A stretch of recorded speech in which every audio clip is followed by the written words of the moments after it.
फक्त तुम्ही विचार करा आणि ह्या दृष्टिकोनातून तुमचा अभ्यास करू. म्हणजे जे काही छोट्या छोट्या लाभ, म्हणजे कधी फिशचे आपले ते बॉक्स बास्केट बॉक्स असतील, काही कोल्ड स्टोरेजचे असतील, काही बर्फ कारखान्यासाठी असतील, अशा 26 नवीन योजना, किती 26 नवीन योजना मी पुढच्या एका वर्षामध्ये राज्याच्या सगळ्या या 15 लाख मच्छीमारांसाठी आणतोय, जिथे आज एक पण योजना नाहीये.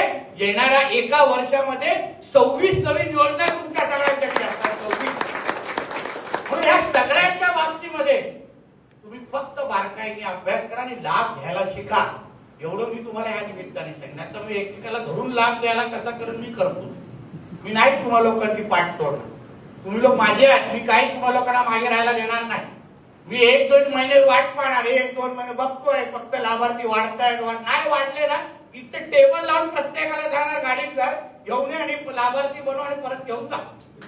एवढं का आवडो काय नाही आवड. तुम्ही नाही तर तुमची मुलं आणि आमच्या घरी बसणाऱ्या वहिनी तरी मला आशीर्वाद देतील ते बघून घेऊ. म्हणून हे फायदे तुम्हाला आले पाहिजे, घ्यायला आले पाहिजे. हे सगळ्या योजना तुमच्यासाठी आम्ही काढतोय.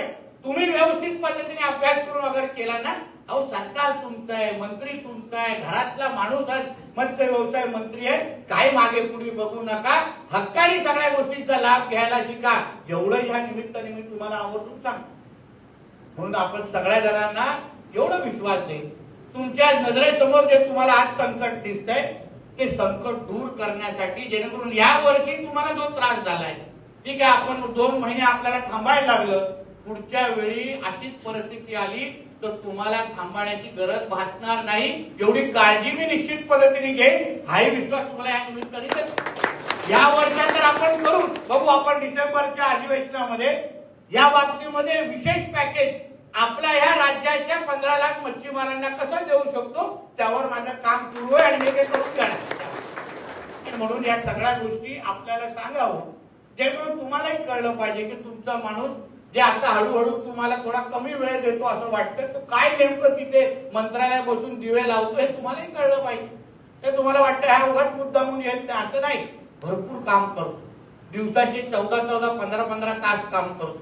आज सकाळ पहिली बैठक सकाळी 8 वाजता घेतलेली. रात्री 2:30 वाजेपर्यंत माझी बैठक सुरू होती इलेक्शनच्या संबंधित.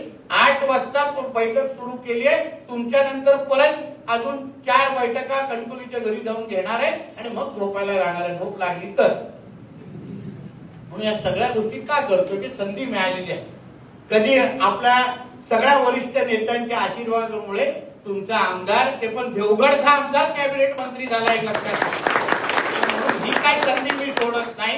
जेवढं काही इतिहास घडवायचा आहे तुम्ही माझ्या कारकिर्दीमध्ये निश्चित पद्धतीने घडवील, एवढा विश्वास तुम्हाला मी आजच्या निमित्ताने देतो. तुम्हीही सगळेजण आपल्या आपल्या पद्धतीने निश्चिंत राहा. तुम्हाला जी काय मदत सरकारकडून अपेक्षित आहे, ठीक आहे, 2-4 अगर अधिकारी मागे पुढे करत असतील मला येऊन सांगा ना. तुमच्यापेक्षा मोठा कुठलाही अधिकारी माझ्यासाठी नाही. तुम्ही बोललात तर तो घरी गेला समजा, काय विषय नाही. मी काय विचारणार पण नाही. अहो विरोधी पक्षामध्ये असताना बांगडा फेकणारा खुर्चीवर बसून काय करत त्याला सोडणार आहे का? विचार करा. म्हणून आपण नेहमी तुमची बाजू घेणाऱ्यापैकी कार्यकर्ता म्हणून मी आतापर्यंत काम करत आलेलं आहे. पण त्याची तुम्ही निश्चिंत राहा. आपल्याला सगळ्या बाबतीमध्ये आपल्याला तुमचं हित हेच माझ्यासाठी महत्वाचं समजून मी आतापर्यंत काम करतो आणि ह्याही पुढे काम करेन हा विश्वास तुम्हाला मी आजच्या निमित्ताने देतो. परत एकदा तुम्ही सगळेजण आज मोठ्या संख्येने जमलात. खरं म्हणतं 8:30ची बैठक होती, मला यायला 10-10:30 झाले. टेलिव्हिजनचं म्हणणं बरोबर, म्हणजे एअरपोर्टवरच मला उशीर झाल्यामुळे मला यायला थोडा विलंब झाला. यासाठी मनापासून मी आपली दिलगिरी व्यक्त करतो.